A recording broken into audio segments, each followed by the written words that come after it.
सिर्फ व्यापार, यही कहकर अंग्रेज भारत आए थे, लेकिन कुछ ही सालों में उन्होंने पूरे हिंदुस्तान को अपना गुलाम बना लिया। आखिर कैसे कैसे मुट्ठी भर अंग्रेज करोड़ों भारतीयों पर राज करने लगे? ये कहानी है चालाकी, धोखे और सत्ता की भूख की। 17वीं सदी का भारत दुनिया के सबसे अमीर देशों में गिना जाता था। भारत के मसाले, रेशम, कपड़े और हीरे पूरी दुनिया में मशहूर थे। यूरोप के बड़े बड़े देश भारत के साथ व्यापार करना चाहते थे। पुर्तगाली आए, डच आए, फ्रांसीसी आए और फिर आए अंग्रेज। 31 दिसंबर 1600 को इंग्लैंड की रानी ने एक कंपनी को भारत में व्यापार करने की अनुमति दी।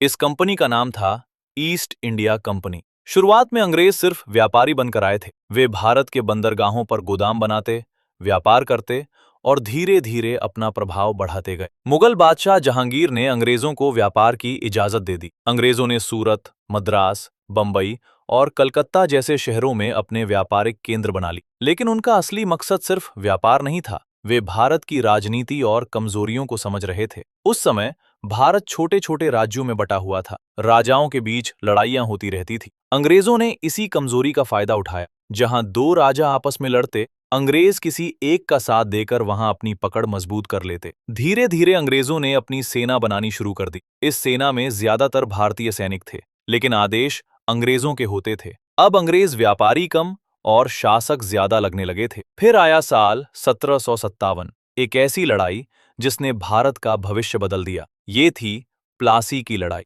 बंगाल उस समय भारत का सबसे अमीर राज्य था। बंगाल के नवाब सिराजुद्दौला अंग्रेजों की बढ़ती ताकत से परेशान थे। उन्होंने अंग्रेजों का विरोध किया, लेकिन अंग्रेजों ने युद्ध शुरू होने से पहले ही नवाब के अपने लोगों को खरीद लिया। मीर जाफर नाम के सेनापति ने नवाब को धोखा दे दिया। युद्ध के मैदान में नवाब अकेला पड़ गया और अंग्रेज जीत गए। प्लासी की जीत के बाद अंग्रेजों को बंगाल की अपार दौलत मिल गई। अब उनके पास पैसा भी था, सेना भी और ताकत भी। यहीं से भारत में ब्रिटिश राज की असली शुरुआत हुई। इसके बाद अंग्रेजों ने धीरे धीरे पूरे भारत पर कब्जा करना शुरू कर दिया, कहीं युद्ध करके, कहीं चालाकी से, तो कहीं लालच देकर। जो राजा अंग्रेजों के खिलाफ जाता, उसका राज्य छीन लिया जाता। जो अंग्रेजों का साथ देता, उसे कुछ समय तक बचा लिया जाता। अंग्रेजों ने भारत के किसानों पर भारी टैक्स लगाए। भारतीय उद्योगों को कमजोर कर दिया गया। भारत का पैसा इंग्लैंड भेजा जाने लगा। जो भारत कभी सोने की चिड़िया कहलाता था, वो धीरे धीरे गरीब होने लगा। भारतीयों के साथ भेदभाव बढ़ता गया। अंग्रेज खुद को श्रेष्ठ समझते थे।